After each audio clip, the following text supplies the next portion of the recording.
guys, and welcome to another vlog. I am riding the Honda Activa 125 BS6, and straight away let me tell you that I love the fact that it gets LEDs on the headlights, it gets LED DRLs and gets this chrome treatment as well. Indicators are in the body, which is a nice thing, and there's a reflector here, telescopic forks, a 12-inch front tire, a 90/90/12 from MRF, and 5-spoke alloy wheels. They also look really very nice, says Activa 125 here. Meanwhile, at the rear, it's a 90/110, again 5-spoke alloys. Meanwhile, I love the tail light. Now unfortunately it is not an LED, but it says Activa 125. Lot of chrome on this scooter somehow. Definitely the scooter actually blends in. It's not a striking scooter which will, you know, catch you up and be like, oh, look at me. That's something which Aprilia does with that scooter. Meanwhile, get to what's written here, HET BS6, because it is a BS6 scooter. Activa 125 written right there as well. And these are the brilliant grab rails, nice quality. It gets a main stand as well. Meanwhile, a nice big grab rail too. So very practical scooter. There's storage space here. You can keep your mobile phone. There's a hook here as well. Why am I struggling with that? Yeah, there's a hook, so you can keep your shopping bags there. Yeah, vegetables and groceries. Meanwhile, there's a hook here as well. Yeah, so you can keep a bag there too. Front disc, which is an option, and yes, of course, you can do that, which is basically to lock the rear brake so that you can park it on slopes without any issues whatsoever. The seat is wide, the seat is long, and under seat storage area is also good enough. However, you unfortunately cannot fit a full-size helmet. You can fit a smaller helmet though. Let's close this. Meanwhile, there's a lot of stuff which has come from other Honda scooters. So this seems to come from the Grazia. You can open the fuel lid from here. So this whole mechanism of unlocking the ignition slot, that's easy, and you can just unlock it like this, which is quite cool. I can actually open the fuel lid and the seat from here itself. Handlebar is light and easy. Meanwhile, I love the fact that the quality of switchgear is really very nice. This is for the stop start system, this is the engine start button, and this is for the light. This is also a pass light, this is for the indicator, this is for the horn. When you turn on the scooter, it does a full swipe up. It says PGM F5 fuel injection. This cluster, okay, it's an analog digital unit, shows a clock. There is the odometer, there's a fuel meter. When you browse through this, you realize there's a trip meter as well.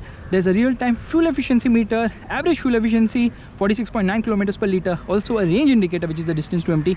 So very loaded. This is the side stand indicator. There's no engine kill switch. It doesn't need it because, okay, I'll just show it to you.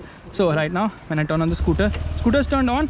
Okay, I put the side stand down, scooter turns off. That is definitely an engine kill switch. Okay, now what we will do is we'll open this. So now it's easy to fill fuel as well. You don't have to get off your scooter. Anyways, how is it to ride? Well, let's get going right away. So off we go, and there you see the low end is really very punchy on the scooter. It takes off nicely, sure-footedly, and then it comes into the mid-range. It has punchy performance in the mid-range as well. That's a good thing, but the top end is really lacking. So has Honda just taken the older engine and, you know, made it BS6 compliant? Absolutely not, because they have made changes to the bore and stroke. This has a longer stroke now, which actually aids in terms of low-end performance. Has a longer stroke, weight has gone up by 3 kgs. It's got fuel injection as well. Meanwhile, they have worked on the starter motor. It gets a silent starter motor. When you turn on the scooter, you don't even realize it's turned on. Plus, the refinement levels are just stellar. In fact, the refinement levels are so good that you will absolutely praise the Honda Activa 125 for the way it's so smooth and so refined as well. Overall power delivery is definitely very linear, and over the speed breaker, no problem at all, because the suspension is on the softer side, which lends it very good ride quality indeed. In fact, ride quality is absolutely brilliant on the scooter. It absolutely glides through the worst of roads. It gets telescopic forks up front. Meanwhile, as you can see, the weight has slightly gone up, but you really can't feel it as such. Getting a quick overtake done, no problem, as far as, you know, you're under 60 kilometers per hour, because post 60 kilometers per hour it tends to lag a bit, and it has a top speed of 90 kilometers per hour, but it's really in the low and mid range where performance really shines. This is not a scooter which you would enjoy around the corners, because around the corners somehow it's not that stable. And what is this guy trying to do? I have absolutely no clue. Anyways, onto the gas. As you realize that, you know, the refinement levels are so stellar that you barely realize that the scooter is even turned on at idle, and when you get going as well, it is super silent, super refined as well. Fuel economy is great as well, returns between 40 to 45 kilometers per liter. That is stellar fuel economy, probably the BS6 effect. Now this complies to BS6 emission norms, which means that obviously prices have gone on the higher side. There are 3 variants on offer. There's the standard variant, which is priced at rupees 84,500. There's an alloy variant, which is priced at rupees 88,500. And this particular scooter which I'm riding is the top of the line, which also gets a front disc, which is priced at 93,000, around that. I think 90 to 500 or something of that sort. All the prices are on road Mumbai. For this pricing, you would say yes, the scooter is priced very optimistically, but you also do get your money's worth because the Honda Activa 125 is loaded to the gills. It's a BS6 compliant motor now, but performance isn't that sprightly. I mean, yes, real world usability is definitely there, and it is not very stable at higher speeds because there's some amount of bounce as well due to the softer suspension setup of the scooter. With a 12-inch front and a 10-inch rear and narrow tires, this is not a scooter which will really inspire confidence around the corners because there is not much grip on offer from the narrow tires. But braking performance is sharp, especially on this particular variant which I'm riding, which has a front disc. It has got CBS, good amount of feel and feedback as well. So overall braking performance is definitely pretty good, and slicing through traffic no problemo because the handlebar is on the lighter side, but it is on the lower side for a tall passenger like me. Seating position is on the upright side, so it is comfortable for riding the scooter in the city, and out on the highway you would not take it probably because of the lack of grunt as such. Now the fuel tank capacity happens to be 5.3 liters, which is okay, not that big. Could have been 6 liters, could have been 7 liters, but 6 liters is something which is offered by Aprilia on the Storm 125, another 125cc scooter. Weight of the scooter 111 kgs. Yeah, it's not really heavy, but then it's heavier than before without a doubt. So Honda has done a great job of giving its flagship scooter even more oomph, and although the performance figures have declined from earlier because now it complies with basic emission norms and they've reduced the power and torque as well. This 124cc engine now produces 8.3 horsepower and 10.3 newton meters of torque, which is a reduction from before. So performance has also declined, but the smoothness and refinement is definitely worth appreciating. Meanwhile, there's another Activa. There's so many Activas all around, that's absolutely crazy. Okay, as you can see, it's a easy scooter to ride because it's nimble and easy to flick as well. Outright performance is definitely not its forte in any way whatsoever. Here we go. Okay, that was abrupt. So smoothness, refinement, linear pull, definitely. On the speedo will show you 90 kilometers per hour, but struggles post 60 kilometers per hour.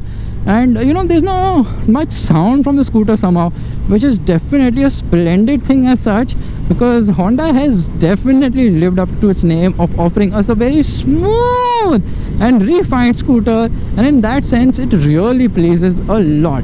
Now if you're looking for a one scooter, the Activa 125 is not it. You'll either get the NTORQ 125 or the Storm 125 or the SR 125, but not the Activa. This is a very practical scooter, a very comfortable scooter as well, but not really fun because around the corners it doesn't really inspire much confidence. Suspension is too soft, but then it's super compliant as well, and the brakes are also very sure-footed, loaded with a lot of features for an Activa. Well, that's a great thing, like front telescopic forks, external fuel filler lid, yeah, that was right. And definitely as an overall package, the Activa does shine and put a massive smile on your wallet because you're investing in a Honda Activa. You know the resale value is going to be absolutely brilliant.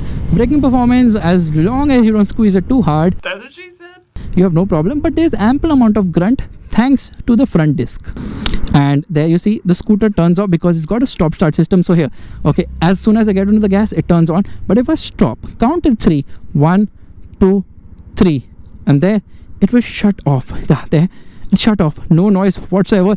Get into the throttle, it will turn on.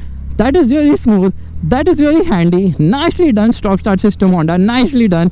Works brilliantly well, hassle free, and you know, you don't even realize because the overall refinement of the engine is so smooth that you don't even feel that the motor is turned off.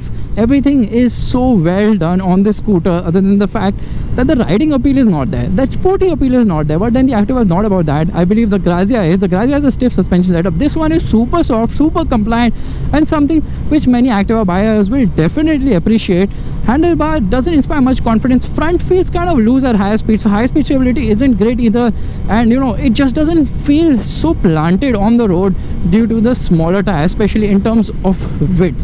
But overall, I would say the Activa 125 is still one of the best 125cc scooters in the market, mainly because its performance is so good in the city. It's so easy to ride, and the comfort levels on offer are simply splendid as well.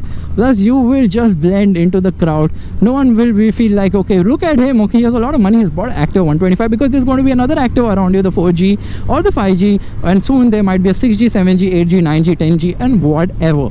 So guys, this is my kind of short vlog on the Honda Activa 125 BS6. Should you buy a BS6? Well, it really depends. If you want to save the environment, be my guest. And if you want refinement, smoothness, and those nifty features like a stop-start system and just easier to fill fuel as well due to the external fuel filler lid, go for it. But if you want to save some money, there's no harm with the BS4 model as well. But the Activa 125, the older version, has aged quite a lot. Now it's time to opt for the newer version, the BS6 model, the one with slightly lesser performance but definitely more practical and smoother as well. Now you can see scooter is turned off. Get onto the throttle, it turns on. Really seamless. The whole experience of the stop-start system is more seamless than what I've seen on luxury cars as well. So definitely a plus point to Honda for that. Now the thing is that, you know, if you have a heavy pillion on board, then you know the main stand does scrape over really bad roads, especially over bad speed breakers. Meanwhile, right ahead of me is the electric scooter that's even more silent than this, and because it has that instant torque, it's going to be faster. But the Activa 125 has enough oomph to say bye bye to all the electrics right now in the market, because you don't really get any performance electric scooter. Maybe Ather would be a completely different thing as well. Meanwhile, the peg position is such for the pillion that, you know, if you're riding in stop-go traffic and that guy is going to move, or girl is going to move their feet all over the place, they're going to tend to hit you. So you know, pillion foot pegs could be in a better position for sure. Now here you see, it doesn't really inspire me to actually push it hard or fast, because this is a scooter which is just too softly sprung. But then Honda is very clear. They never said that the Activa is a sporty scooter. It's not about being sporty, it's just about being so much comfortable, right? So much comfortable, not even a word. So comfortable, refined. And I've said comfortable and refined so many times in this vlog that it's a taboo word for me for the next few days. If you like this vlog, you know what you have to do. Give it the thumbs up, that's the like button, and also subscribe to the channel. I will see you guys in the next video real soon. Meanwhile, a sporty 125cc scooter is the one here. That happens to be the NTORQ 125, and this vlog is over. Bye bye. Meanwhile, we have just swapped roles. I am riding a Honda Activa 125, and Dhanil is actually driving another Honda, the Honda Amaze. Dude, just say that Honda thing once now. Honda. Can't hear you. Bye bye.